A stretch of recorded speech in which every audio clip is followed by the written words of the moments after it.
హరే కృష్ణ మాతాజీ వినిపిస్తుంది కదా? ప్రభుజీ వినిపిస్తుంది ప్రభుజీ. ఓకే మాతాజీ, హరే కృష్ణ.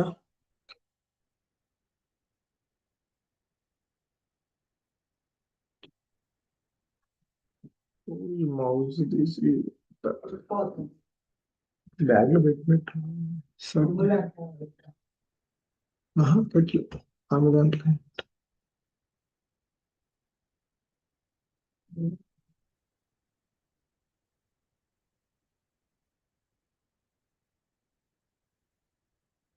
హరే కృష్ణ మాతాజీ. ప్రభుజీ స్క్రీన్ వచ్చింది ప్రభుజీ. వచ్చిందా మాతాజీ? వచ్చింది ప్రభుజీ. ఒక్క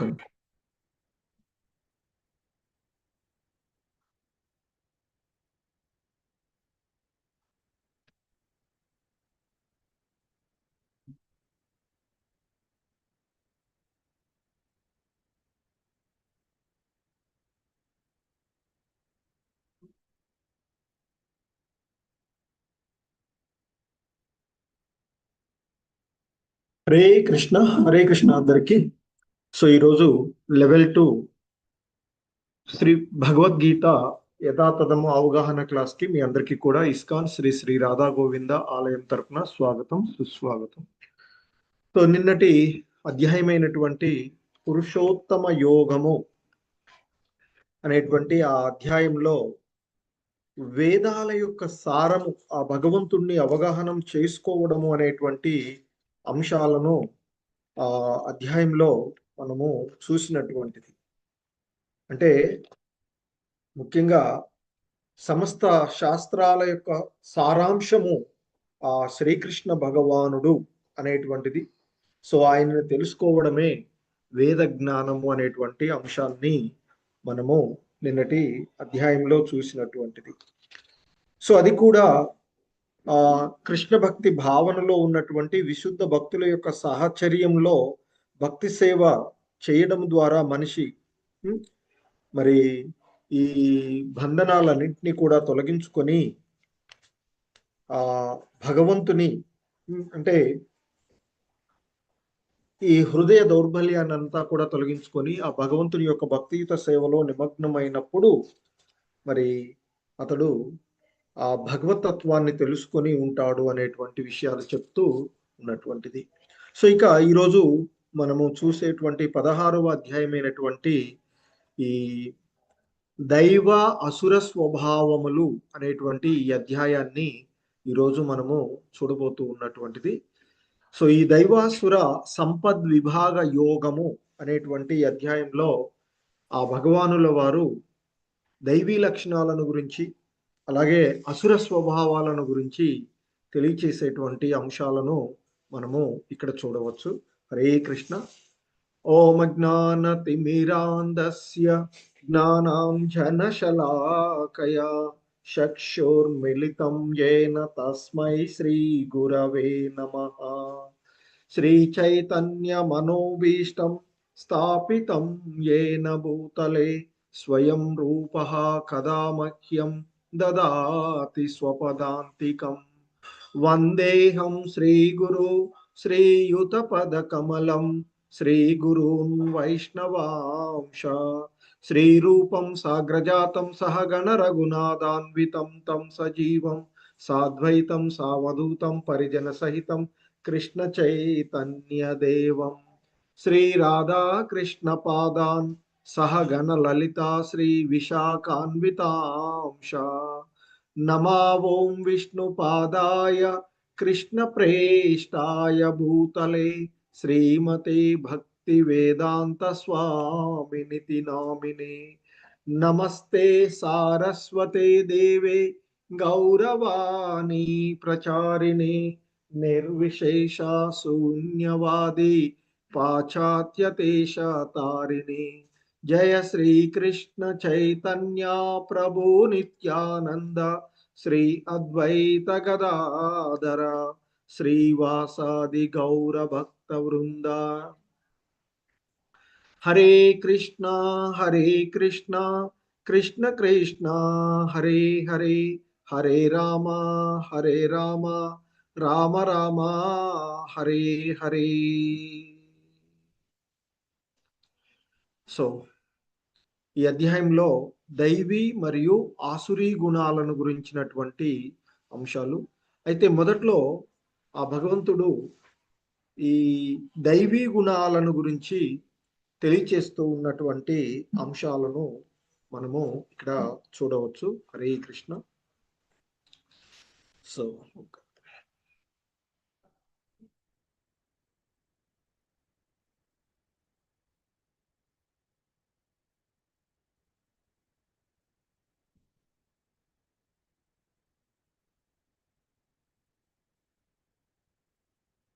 హరే కృష్ణ. మాతాజీ స్క్రీన్ కనిపిస్తుందా? వస్తుంది ప్రభుజీ. ఓకే, హరే కృష్ణ ప్రభుజీ. వాయిస్ ఓకేనా మాతాజీ? క్లియర్గా ఉందా? ఓకే ప్రభుజీ, క్లియర్గా ఉంది ప్రభుజీ. హరే కృష్ణ. సో ఈ అధ్యాయంలో మొదటి 3 శ్లోకాలలో ఆ భగవంతుడు దైవీ మరియు ఆసురీ అంటే దైవీ స్వభావాలను గురించి తెలియచేసేటువంటి అంశాలు చెప్తూ ఉన్నారు. వాటిని మనము చూద్దాం. మొదటి శ్లోకము శ్రీ భగవానువాచ అభయం సత్వ సంశుద్ధి జ్ఞానయోగ వ్యవస్థితి దానం దమచ్చ యజ్ఞచ్చ స్వాధ్యాయ స్తప ఆర్జవం. దేవదేవుడైనటువంటి శ్రీకృష్ణ భగవానుల వారు అర్జునుడితో చెప్తూ ఉన్నటువంటి అంశాలు ఆయన చెప్తున్నారు ఇక్కడ. అభయం సత్వం సంశుద్ధి జ్ఞానయోగ వ్యవస్థితి దానం దమచ్చ యజ్ఞచ్చ స్వాధ్యాయ స్తప ఆర్జవం. అభయం అంటే భయరాహిత్యము, నిర్భయత్వము. సత్వం సంశుద్ధి అంటే చిత్తశుద్ధి. జ్ఞానయోగ వ్యవస్థితి అంటూ చెప్తున్నారు. అంటే జ్ఞానయోగమునందు దానం దమచ్చ యజ్ఞచ్చ అంటూ అంటే దానము, అలాగే యజ్ఞ నిర్వహణము, అలాగే ఇంకా చెప్తున్నటువంటి ఆ స్వాధ్యాయ అంటే వేద అధ్యయనము, తపః తపస్సు, ఆర్జవం సరళత్వము. అంటే ఇక్కడ చెప్తున్నారు దైవీ లక్షణాలలో కొన్ని లక్షణాలు ఈ శ్లోకంలో చెప్పబడుతున్నాయి. నిర్భయత్వము, చిత్తశుద్ధి, ఆధ్యాత్మిక జ్ఞాన సాధన, దానము, మనోనిగ్రహము, యజ్ఞాచరణము, వేద పఠనము, తపస్సు, సరళ స్వభావము మొదలైనటువంటివి. సో ఇంకా చెప్తున్నటువంటిది అహింసా సత్యమక్రోధ త్యాగ శాంతిరపైశునం దయాభూతేష్వలోలుప్త్వం మార్దవం హ్రీరచాపలం. ఇంకా చెప్తున్నారు అహింస, సత్యము, కోపం లేకపోవడము, త్యాగము, శాంతి, చాడీలు చెప్పకపోవడము, సకల జీవుల పట్ల దయ కలిగి ఉండడము, లోభ రాహిత్యంగా ఉండడము, మృదుత్వంగా ఉండడము, లోక విరుద్ధమైన మరియు శాస్త్ర విరుద్ధమైనటువంటి కర్మాచరణ యందు సిగ్గు కలిగి ఉండడము, దృఢ నిశ్చయము. సో ఇంకా చెప్తున్నారు తేజ క్షమాధృతి చౌచం అద్రోహో నాతిమానిత భవంతి సంపదం దైవీం అభిజాతస్య భారత. తేజము, ఓర్పు, ధైర్యము, శుచిత్వము, ద్రోహం చేయకపోవడము, గౌరవవాంఛ లేకపోవడము అనే ఈ దివ్య గుణాలు దైవీ స్వభావము కలిగిన వారి యొక్క లక్షణాలు అర్జున అంటూ ఆ కృష్ణ భగవానుల వారు ఇక్కడ ఈ అంశాలను చెప్తూ ఉన్నటువంటి ఈ ఏవైతే అంశాలు దైవీ గుణాలుగా చెప్పబడుతూ ఉన్నటువంటివి 26 గుణాలను గురించి చెప్తూ ఉన్నటువంటిది దైవీ గుణాలు. మొదటగా 3 శ్లోకాలలో ఆయన చెప్తున్నటువంటి అభయం సత్వ సంశుద్ధిర్ జ్ఞానయోగ వ్యవస్థితి దానం దమచ్చ యజ్ఞచ్చ స్వాధ్యాయస్తప ఆర్జవం అహింసా సత్యమక్రోధ త్యాగ శాంతిరపైషునం దయాభూతేష్వలోలుప్త్వం మార్దవం హ్రీరచాపలం తేజ క్షమాధృతి చౌచం అద్రోహో నాతిమానిత భవంతి సంపదం దైవీమభిజాతస్య భారత. ఓ భరతవంశీయుడైనటువంటి అర్జున, భయరాహిత్యము, స్వీయ స్థితి పవిత్రీకరణము, ఆధ్యాత్మిక జ్ఞాన సమపార్జనము, దానగుణము, ఆత్మనిగ్రహము, యజ్ఞాచరణము, వేద అధ్యయనము, తపస్సు, సరళత్వము, అహింస, సత్యసంధత, క్రోధరాహిత్యము, త్యాగము, శాంతి, ఇతరుల దోషాలను ఎన్నకుండుటము, జీవుల ఎందరి సర్వజీవుల పడ దయాభావము, లోభరాహిత్యము, మృదుత్వము, సిగ్గు, దృఢ నిశ్చయము, తేజము, క్షమ, ధైర్యము, శుచిత్వము, అసూయ రాహిత్యము, గౌరవవాంఛ లేకపోవడము అనే దివ్య గుణాలు దైవీ స్వభావము కలిగినటువంటి దివ్యుల యందు ఉండును అంటూ చెప్తూ ఉన్నటువంటి. ఎందుకంటే మనకి 15వ అధ్యాయంలో భౌతిక జగత్తు యొక్క సంసార వృక్షము, అశ్వత్థ వృక్షము వర్ణించబడినటువంటిది. ఈ భౌతిక జగత్తు యొక్క బంధనము అశ్వత్థ వృక్షంతో పోల్చినప్పుడు ఆ వృక్షం యొక్క వేళ్ళు శుభ అశుభలుగా తెలియజేయబడేటువంటి జీవుల యొక్క కర్మలతో పోల్చబడినటువంటివి. ఇక్కడ దైవీ స్వభావం కలిగినటువంటి అలాగే ఆసురీ స్వభావం కలిగినటువంటి దానవుల గురించి, అలాగే దేవతల గురించి ఈ మనకి అంతకుముందు కూడా 9వ అధ్యాయంలో వచ్చినటువంటి అంశాలను చూస్తూ ఉంటాం. సో ఇక ఆ దైవీ గుణాలతో జన్మించినటువంటి వారిని సూచించేటువంటి పదం అభిజాతస్య అంటూ, దైవీం అభిజాతస్య అంటూ చెప్తూ ఉన్నటువంటి మిక్కిలి ప్రధానమైనదిగా చెప్తారు శ్రీల ప్రభుపాదుల వారు. ఎందుకంటే మనకి ఈ సంఘంలో 4 వర్ణాలు, 4 ఆశ్రయాలుగా ఉన్నటువంటివి. సో ఇవన్నీ కూడా గుణాలను బట్టి, అంతేకాని జన్మరీత్యా విభజించడం కోసం చేయబడినటువంటివి కాదు. భగవద్గీతలో మనకు చెప్పబడుతూ ఉంటుంటుంది. వర్ణాలైనా ఆశ్రమాలైనా 4 వర్ణాలుగా ఉన్నటువంటివి బ్రాహ్మణులు, వైశ్యులు, అంటే క్షత్రియులు, వైశ్యులు, శూద్రులు అనేటువంటి 4 వర్ణాలుగాను, 4 ఆశ్రమ ధర్మాలు, బ్రహ్మచారి ఆశ్రమ ధర్మము, గృహస్థ ఆశ్రమ ధర్మము, వానప్రస్థ ఆశ్రమ ధర్మము, అలాగే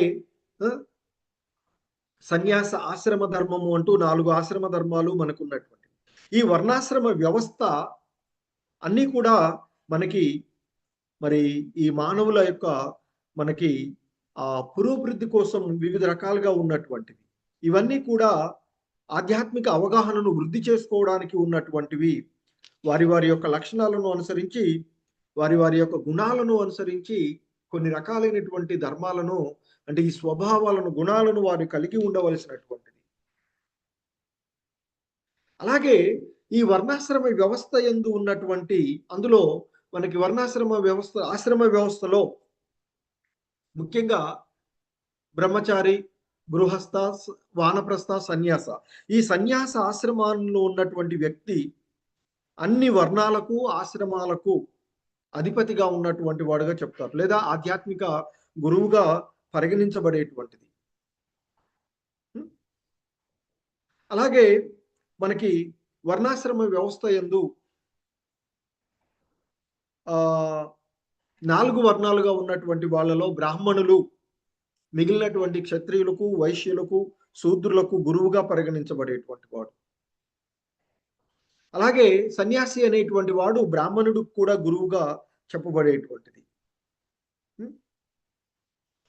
సో ఇక మరి అటువంటి ఈ లక్షణాలన్నింటినీ కూడా మనకి ఇక్కడ చెప్పబడినటువంటి 26 లక్షణాలు ఏవైతే ఉన్నాయో, భయరాహిత్యం, మరి వాస్తవానికి మనకు భయం అనేటువంటిది ఈ అజ్ఞాన అంధకారంలో ఉండి ఈ బంధనాలలో చిక్కుకొని ఉండడం వల్ల మనకి కలిగేటువంటి ఈ భయం. మరి అలాగే ఇంకా స్వీయ స్థితి పవిత్రీకరణము, ఆధ్యాత్మిక జ్ఞాన సముపార్జనము అనేటువంటి అంశాలను మనకి చెప్పబడుతూ ఉన్నటువంటిది. ఎందుకంటే ఈ ఆధ్యాత్మిక ఎందుకంటే సాధారణంగా ఆ జ్ఞాన యోగ స్థితి అనేటువంటి దాంట్లో ఆధ్యాత్మిక జ్ఞాన సమపార్జనము, ఆధ్యాత్మిక పురోగతి, మరి మన మానవుల యొక్క నిజ జీవితాన్ని, మన యొక్క నిజ ధర్మం, భక్తియుత సేవలో నెలకొనడమే ప్రతి జీవుడి యొక్క స్వభావం. కానీ మన దానిని మర్చిపోయి, మన నిజ జీవితాన్ని మనకు మర్చిపోయినటువంటి కారణంగానే ఈ బద్ధ జీవనాలలో మనము ఉండిపోతూ ఉండేటువంటి అంశం. సో కనుక ఇక్కడ అలాగే దమము, ఆత్మ నిగ్రహము, ఇది అన్ని ఆశ్రమంలో ఉన్నటువంటి వారికి ఉండేటువంటిది. అలాగే యజ్ఞాచరణము గృహస్థులకు చేయవలసినటువంటిది. తపస్సు, ఇది కూడా తపస్సు అనేటువంటిది ముఖ్యంగా వానప్రస్థ ఆశ్రమంలో ఉన్నటువంటి వారికి ఉద్దేశించబడినటువంటిది. సరళత్వము, ఆర్జవం చెప్తున్నట్టు సరళత్వము, ఇది సాధారణంగా బ్రాహ్మణ లక్షణంగా చెప్పబడుతుంది. ఇది బ్రహ్మచారి, గృహస్థ, వానప్రస్థ, సన్యాసాశ్రమంలో ప్రతి ఒక్కరూ కూడా ఆచరించవలసినటువంటిది ఆ సరళత్వం. ఇక అహింస. సో అహింస అంటే జీవులను హింసించటమే కాదు, సాధారణంగా ఒక జీవుని యొక్క అభ్యుదయానికి ఆటంకం కలిగించేటువంటి ఏదైనా కానీ అహింసగానే, అంటే హింసగానే చెప్పబడుతూ ఉంటుంది. సో కనుక మరి అహింస అంటే జీవుని అభ్యుదయానికి ఆటంకపరచకుండా ఉండటము అనేటువంటి భావం. సో కాబట్టి ఇక్కడ అహింస అనేటువంటిది జీవుల యొక్క అభ్యుదయానికి తోడ్పడేటువంటి కార్యం, భావం ఏదైతే ఉందో అది అహింసగా చెప్పబడుతూ ఉంటుంటుంది. అలాగే సత్యం, అక్రోధం, క్రోధం లేకపోవడం. సో కోపగ్రస్తుడు కాగానే మనిషి యొక్క దేహం మలినమైపోతూ ఉంటుంది అని చెప్తూ ఉంటుంటారు. సో కనుక కోపం, ఈ రజోగుణం వల్ల కలిగేటువంటి ఆ కోపం ఏదైతే ఉందో దానిని వదిలిపెట్టాలి అనేటువంటిది మనకి చెప్పబడుతూ ఉన్నటువంటి అంశం. అలాగే తేజస్సు, ఈ తేజస్సు అనేటువంటిది ఎక్కువగా క్షత్రియులకు ఉపయోగించబడేటువంటి పద్ధతిగా చెప్తూ ఉంటుంటారు. ఎందుకంటే వాళ్ళు అంటే మనం ఇప్పుడు చూస్తాం కదా, సైనికుల్లో జాయిన్ అవుతున్నారు అనుకోండి, శారీరకమైనటువంటి దృఢత్వం, పటుత్వం ఇవన్నీ కూడా చూస్తూ ఉంటారు. ఎందుకంటే వాళ్ళు బలహీనుల రక్షణ కొరకు ఉద్దేశించబడినటువంటి వాళ్ళే కదా. కనుక మరి క్షత్రియ ధర్మంగా చెప్పబడుతూ ఉండేటువంటిది.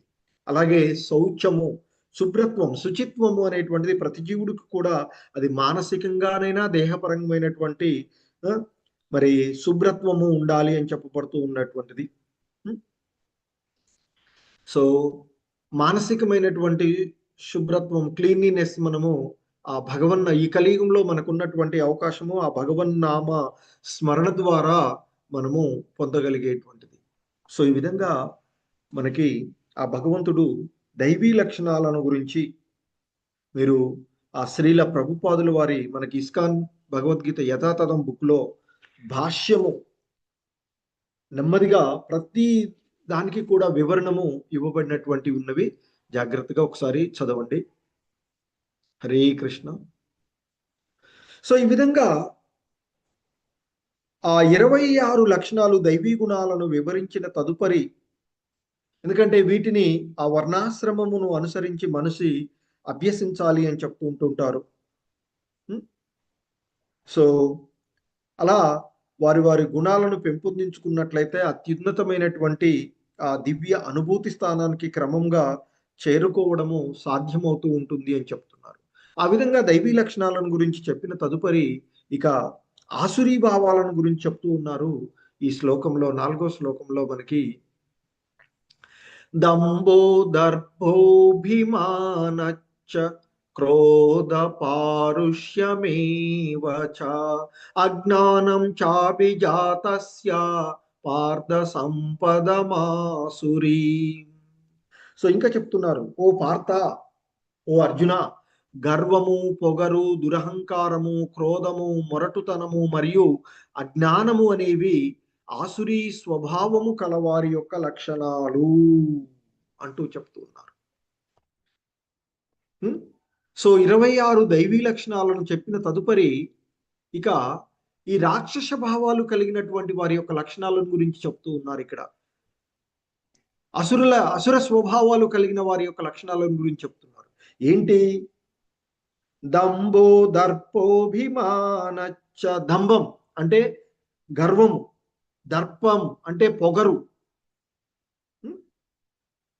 అలాగే అభిమాన, అహంకారం, దురహంకారం అంటాం దాన్ని. అహంకారం కాదు, దురహంకారం కూడా.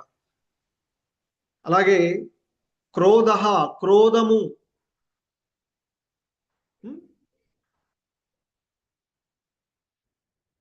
పారుష్యం ఇక్కడ అంటే పరుషత్వం, పరుష పదాలతో మొరటుగా వివర్తించడం. అజ్ఞానము, అభిజాతస్య పుట్టినవి అని చెప్తున్నారు. ఏంటి ఇక్కడ? మా ఆసురీం అంటే రాక్షస ప్రవృత్తికి సంబంధించినవి అంటూ చెప్తూ ఉన్నారు. అసుర భావాలు కలిగినటువంటి, రాక్షస భావాలు కలిగిన వారి యొక్క లక్షణాలు ఏంటి? గర్వము, పొగరు, దురహంకారము, క్రోధము, మొరటితనము, అజ్ఞానము అనేవి ఆ రాక్షస ప్రవృత్తి కలిగిన వారి యొక్క లక్షణాలు అర్జున అంటూ ఈ శ్లోకంలో మనకి చెప్తూ ఉన్నటువంటి అంశాలు. ముఖ్యంగా ఈ శ్లోకంలో చెప్పబడుతున్నటువంటి ఇవేవైతే ఉన్నాయో, గర్వము, పొగరు, దురహంకారము, క్రోధము, మొరటుతనము మరియు అజ్ఞానము అనేటువంటివి ఏవైతే ఉన్నాయో ఇవి ఈ 6 లక్షణాలు నరకానికి రాజమార్గాలుగా చెప్పబడేటువంటివి.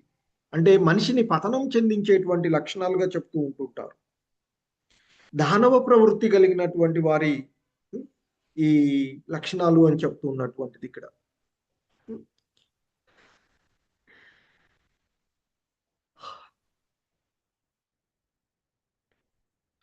సో ఎందుకంటే ఇక్కడ మనకి ఈ ఆసురీ ప్రవృత్తి వలన, ఎందుకంటే సాధారణంగా మనకి చెప్పబడుతూ ఉన్నటువంటి ఈ దానవ ప్రవృత్తి కలిగినటువంటి వారు ఈ నియమ నిబంధనలను పాటింపకుండా ధర్మ ప్రదర్శనమును, ఆధ్యాత్మిక జ్ఞాన పురోగతిను ప్రదర్శనమును మాత్రము చేస్తానికి ప్రయత్నం చేస్తుంటారు. ఏదో ఒక విద్యను లేదా అధిక ధనాన్ని కలిగి ఉన్నాము అనేటువంటి కారణంగా వాళ్ళు పొగరును, గర్వాన్ని కలిగి ఉంటారు. ఇతరుల చేత పూజింపబడాలి అనేటువంటి వాళ్ళు వాస్తవానికి ఆ విధమైనటువంటి భౌతికమైనటువంటి భావనలో ఉన్నటువంటి వాళ్ళు ఇతరులు పూజించాల్సినటువంటి అవసరం లేదు, కానీ వాళ్ళు ఆ విధంగా గౌరవాన్ని కోరుకుంటూ ఉంటుంటారు. చిన్న చిన్న విషయాలకే క్రోధాన్ని, కోపాన్ని పొందుతూ ఉంటారు. పరుష మాటలు మాట్లాడుతూ ఉంటారు. మృదువుగా ఎప్పుడు కూడా మాట్లాడరు రాక్షస భావాలు కలిగినటువంటి వారు. సో అలా ఈ ఆసురీ లక్షణాలు కలిగినటువంటి వారు సో పెద్దయిన కొలది అశుభ లక్షణాలను అవి తల్లి గర్భం నుంచి, ఎందుకంటే వారు చేసుకున్నటువంటి కర్మలను అనుసరించి వారు ఆ రకాలైనటువంటి యోనులలోనే పడవేయబడుతూ ఉంటుంటారు. అందుకే మనకి ఇస్కాన్ సంస్థలో 4 రెగ్యులేటివ్ ప్రిన్సిపల్స్ చెప్తూ ఉంటాం. ధర్మానికి మూల స్తంభాలుగా ఉన్నటువంటి మరి దయ, మనకి ధర్మం యొక్క 4 స్తంభాలు లేదా 4 పాదాలుగా చెప్పబడేటువంటివి దయా స్వభావము, నిజాయితీగా ఉండడము, నిఢారంభంగా ఉండడము, శుచిత్వాన్ని కలిగి ఉండడం అనేవి ధర్మానికి 4 పాదాలు లేదా 4 స్తంభాలుగా చెప్పబడుతూ ఉంటుంటాయి. మరి అటువంటి ఈ 4ంటిని కాపాడడానికి మనం 4 నియమాలను పాటిస్తూ ఉంటాం. దయాస్వభావంకి మరి మాంసాహార భక్షణం వదిలివేయడం, నో మీట్ హీటింగ్, మాంసాహార భక్షణాన్ని వదిలివేయాలని చెప్తారు. ఎందుకంటే ఆ మాంసాహార భక్షణం వల్ల దయా స్వభావం మనలో లేకుండా పోతూ ఉంటుంది. అలాగే ఆ నిడారంభం, ఆస్టారిటీ, నిడారంభము అనేటువంటిది మనకి ఆటంకాన్ని కలిగించేటువంటిది మత్తు పదార్థాలను తీసుకోవడం వల్ల. కనుకనే నో ఇంటాక్సికేషన్, మత్తు పదార్థాలను తీసుకోకుండా ఉండాలి అని 2వ నియమంగా చెప్తూ ఉంటుంటాం. అలాగే 3వ నియమము శుచిత్వం, అంటే శుభ్రత్వానికి ఇక్కడ మనకి అక్రమమైనటువంటి సంబంధాలను పెట్టుకోకుండా ఉండడం, నో ఇలిసిట్ రిలేషన్షిప్స్ అని చెప్తూ ఉంటారు. ఇక మరి గ్యాంబ్లింగ్, అది మనకు నిజాయితీని, మన ట్రూత్నెస్, నిజాయితీకి ఆటంకాన్ని కలిగించేటువంటిది జూదం ఆడడం. సో ఈ విధంగా ఈ 4 రెగ్యులేటివ్ ప్రిన్సిపల్స్ ని పాటిస్తూ మన హృదయ మాలిన్యాన్ని, మానసికమైనటువంటి క్లీనినెస్ ని పొందడానికి రోజుకు 16 మాలల జపం చేయడము అనేటువంటిది చెప్పబడుతూ ఉండేటువంటిది. సో ఈ విధంగా మనము ఎందుకంటే ఈ కలియుగంలో సాధారణంగా ప్రతి ఒక్కరు కూడా ఆ విధమైనటువంటి భావాలతోనే, రజోగుణాలతోనే ఉండేటువంటి పరిస్థితులు. వీటి నుండి బయటపడడానికి మనము ఒక నియమాలను ఏర్పరచుకొని 4 రెగ్యులేటివ్ ప్రిన్సిపల్స్, అలాగే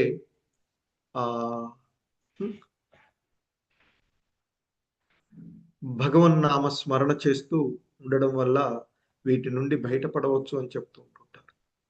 సో సాధారణంగా ఈ కలియుగంలో చూస్తూ ఉన్నట్లయితే ప్రతి ఒక్కళ్ళు కూడా కోపంతోనూ, కుటుంబ వ్యవస్థలు చూస్తూ ఉన్నట్లయితే మరి దాని నుండి బయటపడడానికి మనకి ఆ భగవంతుని యొక్క ధ్యాసలో, ఆ భగవంతుని భక్తియుతమైనటువంటి సేవలో, కృష్ణ భక్తి భావనలో నెలకొనడం వల్ల వీటి నుండి బయటపడవచ్చు అని చెప్తుంటారు.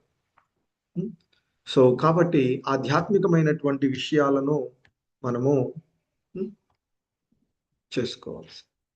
సో ఇంకా చెప్తూ ఉన్నారు, దైవీ సంపద్విమోక్షాయ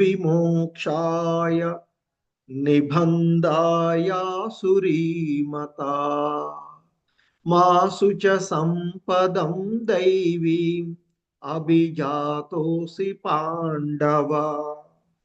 సో ఇంకా ఇక్కడ ఆ భగవంతుడు చెప్తూ ఉన్నటువంటి అంశాలలో చూసినట్లయితే ఆయన ఇంకా చెప్తున్నారు, ఓ అర్జున, దైవీ గుణాలు, అంతకుముందు చెప్పినటువంటి మొదటి 3 శ్లోకాల్లో చెప్పినటువంటి దైవీ గుణాలు, అలాగే 4వ శ్లోకంలో చెప్పినటువంటి రాక్షస గుణాలు, ఆసురీ గుణాలు, అందులో ఇక్కడ చెప్తున్నారు ఆయన, ఓ అర్జున, దైవీ గుణాలు మోక్ష దిశగా తీసుకువెళ్తాయి, కానీ ఆసురీ గుణాలు బంధంలో చిక్కుటకు కారణమవుతాయి. ఓ పాండుతనయ, నీవు దైవీ గుణాలతోనే జన్మించావు కనుక విచారించకు అంటూ అర్జునుడు, ఎందుకంటే భయపడుతున్నాడు, యుద్ధం చేయడం అనేటువంటిది పాపం అవుతుందా, ఆసురీ లక్షణం అవుతుందా అనేటువంటి దాంతో ఉన్నటువంటి. కనుకనే అర్జున్ని ఇక్కడ ఆయన ప్రోత్సహిస్తూ, ఉత్సాహపరుస్తూ, ఎందుకంటే యుద్ధాన్ని గురించి, మంచి చెడుల గురించి ఆలోచిస్తున్నారు. అయ్యో వీళ్ళందరినీ నేను చంపుకోవాలనా అనేటువంటి భావనలో అర్జునుడు ఉన్నటువంటి వాడు. కనుకనే అర్జున్ని నీవు ఆసురీ గుణాలతో జన్మింపలేదు అని పలుకుతూ ఆయన్ని ప్రోత్సహిస్తూ, ఎందుకంటే మనం చూసాం 2వ అధ్యాయంలో మరి భీష్మ ద్రోణాది గౌరవనీయమైనటువంటి పురుషుల్ని వధించడము సరియైంది కాదు అంటూ చింతిస్తూ ఉన్నటువంటిది. సో మరి కనుక ఆయన ఆ క్రోధము, మిథ్యాహంకారము, పరుషత్వము అనేటువంటి ప్రభావాలకు లోను కాలేదు. కనుక అతడు దైవీ గుణాలతోనే ఉన్నటువంటి వాడుగా, అంటే ఆసురీ గుణాలు లేవు అని చెప్తున్నాడు అతనికి.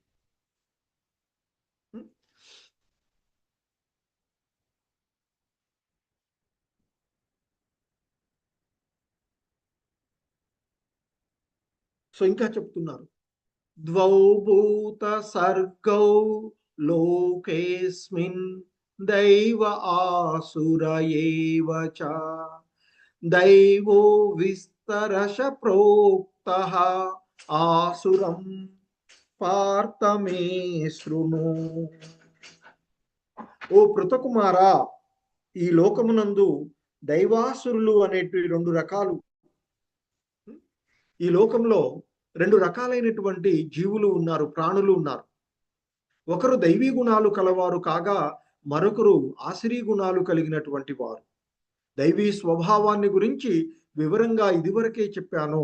ఇక ఆసురీ గుణాల గురించి చెప్తాను విను అర్జున అంటూ చెప్తూ ఉన్నటువంటి అంశాన్ని మనం ఇక్కడ సో ఎందుకంటే అర్జునుడు దైవీ గుణాలతో జన్మించాడు అని పలుకుతూ అతన్ని ధైర్యము గొలిపినటువంటి శ్రీకృష్ణ భగవానుడు ఇక ఆసురీ గుణాల యొక్క వారిని గురించడానికి ఇక్కడ ఉద్యుక్తుడవుతూ ఉన్నటువంటిది. ఆ క్రమంలోనే ఈ లోకంలో ఉండేటువంటి ప్రాణులందరూ కూడా రెండు రకాలైనటువంటి స్వభావాలు కలిగి ఉన్నారు అని చెప్తూ ఉన్నటువంటిది.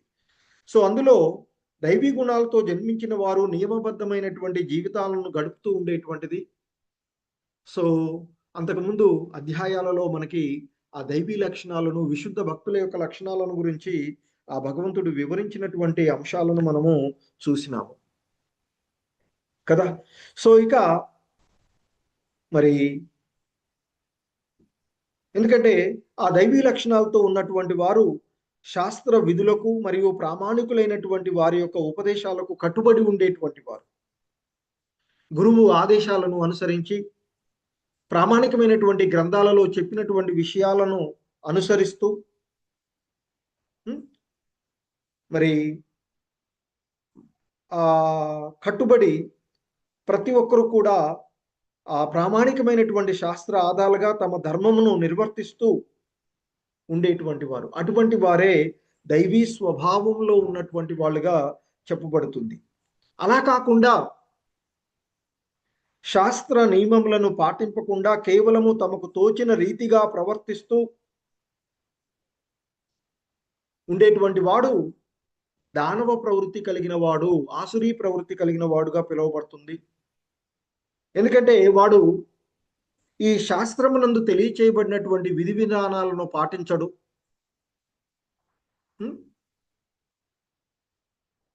మరి వాస్తవానికి మనకి దేవతలు మరియు రాక్షసులు అందరూ కూడా ప్రజాపతుల నుండి జన్మించినటువంటి వారే. మనకి వేదాలను అనుసరించి తెలుస్తూ ఉన్నటువంటిది దేవతలు రాక్షసులు అందరూ కూడా ప్రజాపతి నుండి వచ్చినటువంటి వారే. అయినప్పటికీ కూడా వారేమో వారిద్దరి మధ్య ఉండేటువంటి భేదము, వేద విధులను దైవీ లక్షణాలు కలిగిన వాళ్ళు ఆమోదించగా, ఎవరైతే వేద విధులను ఆమోదించరో వారు అసుర స్వభావాలు కలిగినటువంటి వారుగా చెప్పబడుతూ ఉండేటువంటి అంశము మనకి ఇక్కడ చెప్తూ ఉన్నటువంటిది. సో అటువంటి ఆ ఆసురీ గుణాలు కలిగినటువంటి, అంటే రాక్షస భావాలు కలిగినటువంటి వారి గురించి వివరిస్తూ, ఎందుకంటే వారు ఆ సదాచార విషయంలో మనకెన్నో నియమ నిబంధనలు శాస్త్రాలందు ఉన్నటువంటివి, వాటిని పాటింపకుండా వాళ్ళ ఇష్టానుసారంగా ప్రవర్తించేటువంటి వాళ్ళే ఆసురీ కలిగి. ఇక్కడ అందుకే చెప్తున్నారు, ప్రవృత్తించ నివృత్తించ జనాన విదురాసురాః న చౌచం నాపి చాచారో న సత్యం తేషు విద్యతే. ఈ అసుర స్వభావం కలిగినటువంటి వాళ్లకు చెప్తున్నారు ఇక్కడ, ఓ పృతకుమారా, ఓ అర్జున, అసుర గుణాలు కలిగిన వారు, ఆ ఆసురీ స్వభావం కలిగినటువంటి వాళ్లకు చేయవలసినది ఏదియో చేయకూడనిది ఏదో తెలుసుకోలేకుండా ఉంటారు, తెలియదు వాళ్ళకి అని చెప్తున్నారు. అలాగే వాళ్ళలో శుచిత్వం గాని, సదాచారం గాని, సత్యము గాని కనిపించవు, వారిలో గోచరించవు అంటూ చెప్తూ ఉన్నటువంటిది. ఎందుకంటే మనకి నాగరిక సమాజంలో ఆచరించేటటువంటి కొన్ని శాస్త్ర నియమ నిబంధనలు ఉంటాయి. మరి ఆ శాస్త్ర నిబంధనలను పాటింపని వారు ఎవరైతే ఉన్నారో వారే అసుర స్వభావం కలిగిన వాళ్ళుగా చెప్తూ ఉంటుంటారు. కనుకనే ఈ అసుర స్వభావం కలిగినటువంటి వారు శాస్త్ర నియమాలను ఎరుగుట కానీ, వాటిని అనుసరించుట కానీ, వాటిని అనుసరించవలైనటువంటి ఉద్దేశమును కానీ కలిగి ఉండరు అనేటువంటిది ఇక్కడ చెప్పబడుతుంది. వాళ్ళకి ఏం తెలియదు అంటే ఏం చేయాలి ఏది చేయాలి అనేటువంటి దాని గురించి ఆలోచించరు కనుక వాళ్ళకి అదేమీ కూడా తెలియదు అనేటువంటిది చెప్తూ ఉన్నటువంటిది ఇక్కడ ముఖ్యంగా. ఒక రకంగా చెప్పాలంటే వారు ఆంతరికంగా కానీ బాహ్యంగా కానీ శుచిత్వాన్ని కలిగి ఉండరు అని చెప్తున్నారు. శుచిత్వము ఉండదు అని చెప్తున్నారు. అంటే సాధారణంగా రాక్షస భావాలు కలిగినటువంటి వారు స్నానము, దంతధావనము, క్షౌరము, శుభ్రంగా వస్త్రధారణం వంటి లక్షణాలను వంటి ఆ కర్మలను చేయడం ద్వారా ఆ దేహాన్ని బాహ్యంగా శుభ్రంగా ఉంచుకునేటువంటి వాటిని కూడా వాళ్ళు పాటించరు అని చెప్తారు.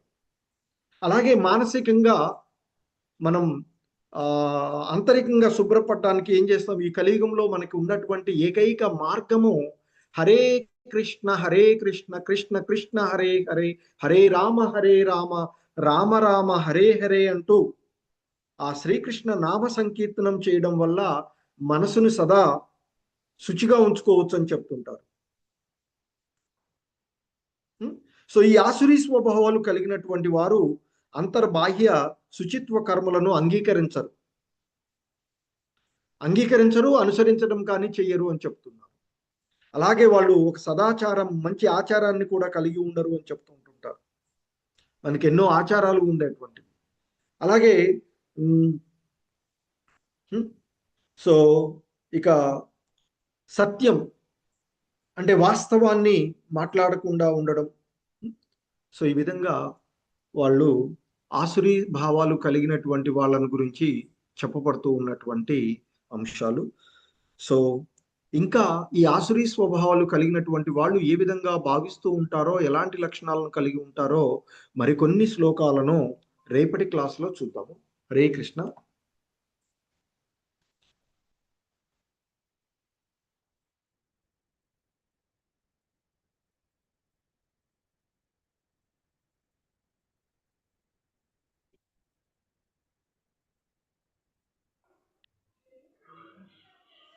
హరే కృష్ణ మాతాజీ. ప్రభుజీ లైవ్ ఉందని ఒక్క నిమిషం. స్క్రీన్ లేదు. ఇది నాకు ఇవాళ ఈ ల్యాప్టాప్ ఇది పెట్టేసి